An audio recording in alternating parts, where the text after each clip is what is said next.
Hi, it's Bojan Zimmermann. Today I'm going to talk about one of the most common challenges small business owners have at some stage. Especially if you have a very small team, then you have so many issues to think about simultaneously that it gets easy to feel overwhelmed and not really knowing where to start or even what to start with. Now, before I share with you some great techniques to help you with overwhelm, I think it is important to mention that if you do have these challenges, you are definitely not alone. Everybody who runs some sort of business is experiencing every now and then overwhelm. So the key is how to avoid overwhelm, or at least to keep these situations to a minimum. Okay, here are 4 tips which will make your business life much easier. The first tip has to do with planning. You know that saying, if you fail to plan, you plan to fail. Also, it has become a bit of a cliche. It is very true. Firstly, you need to look at the critical keys, the tasks that are really important. So here you need to differentiate between important on this side and urgent on that side. Don't fall into the trap of keeping yourself busy with urgent tasks, because you'll never have time for the really important tasks. Practically, I recommend you to plan your week's business activities in order of importance and definitely not in order of urgency. So I think this is very critical. The only other thing I would mention at this stage is that among the tasks that you will have for the week, there will be some unpleasant ones. You know, that dreaded phone call that you don't particularly want to make, or the rather tedious letter that you may have to write. I suggest that you take the 2 or 3 most important tasks and deal with them immediately. If you get them out of the way as soon as possible, you will no longer be thinking about them, and it will make the rest of your day much easier. Alright, that's tip number 1. Now let's move to the second tip, and this is to categorize all your activities under general headings. For instance, you may wish to allocate, let's say, 1 or 2 hours every day to telephone calls. Then dedicate specific times of the day only for phone calls. Or you want to spend 2 or 3 hours a day on appointments. Block those in as well in your diary, even if you don't have so many appointments, because that will give you a good discipline to actually insert appointments. Correspondence is another item which you may wish to spend several hours a week on, so block this in as well. Categorize your main activities and block them into your diary. And yeah, there's also the time you need to dedicate for yourself. I call this self-time. So what do I mean with self-time?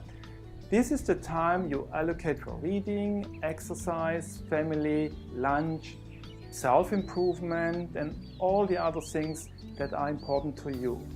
Now let's move on to the third strategy.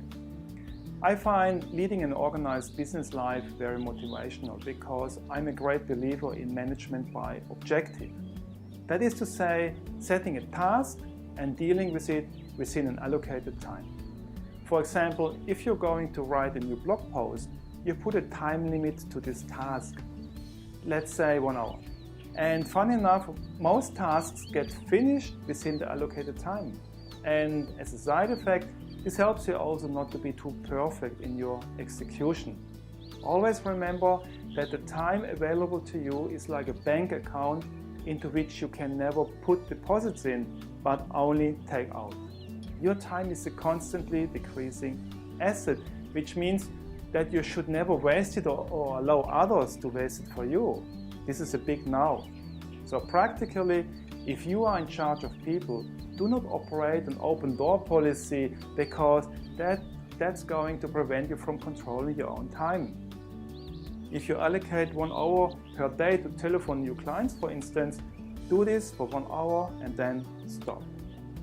This specific technique will help you to increase your results by working actually less hours. So how cool is that? Okay, let's move on. You may not know that I used to be a feng shui practitioner. I still love it, and it goes hand in hand with my special interest in Eastern energy medicine and martial arts. I can tell you that there's nothing mystical about it, because Feng Shui is a system of harmonizing our environment. And so it's not a coincidence that merely decluttering a physical environment already improves the energies significantly. Great. Now it's your turn. Start to declutter and start with your workplace or office first, especially if you feel overwhelmed with your work. I promise you're going to feel far more balanced and at the end far more efficient. So all of these tips are wrapped up in one word, and this is organization. And you need to start in your own physical environment. And with this you create space not only all around you, but also within yourself. Try it, and your feeling of being overwhelmed will decrease and eventually totally disappear.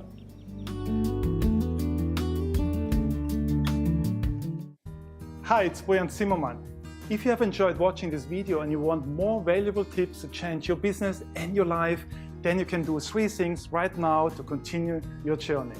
First, you can subscribe to my YouTube channel by clicking the red subscribe link, and you will receive great videos on a regular basis helping you to grow your business. Second, you can get my brand new book for free by clicking the link right here.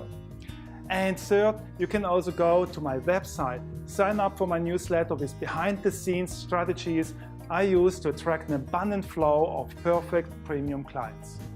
If you like to do that, just click any of these buttons you see right here. Looking forward to seeing you on the next video, and until then, be empowered.